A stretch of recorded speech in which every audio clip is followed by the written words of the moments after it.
சென்னை வில்லிவாக்கம் தொகுதி மக்களை சந்தித்து குறைகளை கேட்டறிந்த அந்த தொகுதி எம்எல்ஏவும் பொதுப்பணித்துறை அமைச்சருமான ஆதவ் அர்ஜுனா சாலையோர கடையில் வடை சுண்டல் சாப்பிட்டு பொதுமக்களுடன் உரையாடினார்.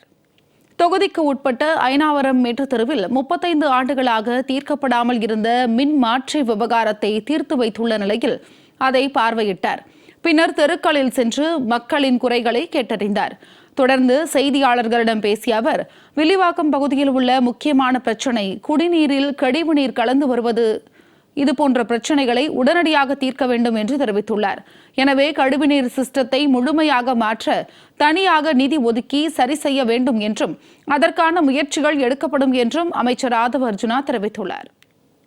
பிரச்சனை தண்ணி பிரச்சனை தான். அதுல தண்ணியில டிரைனேஜும் கலந்துருது. அதனால டிரைனேஜ் சிஸ்டத்தை டோட்டலா மாற்றணும். அது ஒரு பெரிய அதுக்குன்னு தனியா ஒரு பட்ஜெட்டை ஒதுக்கி அதுக்குன்னு தனியா ஒரு சிஸ்டத்தை கிரியேட் பண்ணோம். ரெண்டாவது, விளையாட்டு மைதானங்கள் கிடையாது. வாக்கிங் பண்றது கூட இங்க சரியான பொதுமக்கள் வாக்கிங் பண்றது கூட இங்க சரியான ஒரு கிரவுண்ட்ஸ் கிடையாது. ஸோ விளையாட்டு திடல்கள் உருவாக்குறது, கேமரா கிடையாது. சிசிடிவி கேமரா நிறைய தெருக்கள்ல கிடையாது. போலீஸை சொல்லி கஞ்சா பழக்கத்தை ட்ரக்ஸை மானிட்டரிங் பண்றதுக்கு கடுமையா மீட்டிங் போட்டிருக்கோம். ஆல்ரெடி இப்போதைக்கு மனு வாங்கி வச்சிருக்கோம். பிரச்சனை கூடிய விரைவில் சரி செய்யறதுக்கான அனைத்து பணிகளும் மேற்கொள்வோம். பின்னர் அமைச்சர் ஆதவ் அர்ஜுனா சாலையோர கடை ஒன்றில் பொதுமக்களுடன் இணைந்து வடை சுண்டல் சாப்பிட்டு அவர்களுடன் உரையாடினார். தொடர்ந்து சிட்கோ நகர் பகுதியில் தற்காலிகமாக அமைக்கப்பட்டுள்ள சட்டமன்ற உறுப்பினர் அலுவலகத்தை பார்வையிட்டு மக்களை சந்தித்தார்.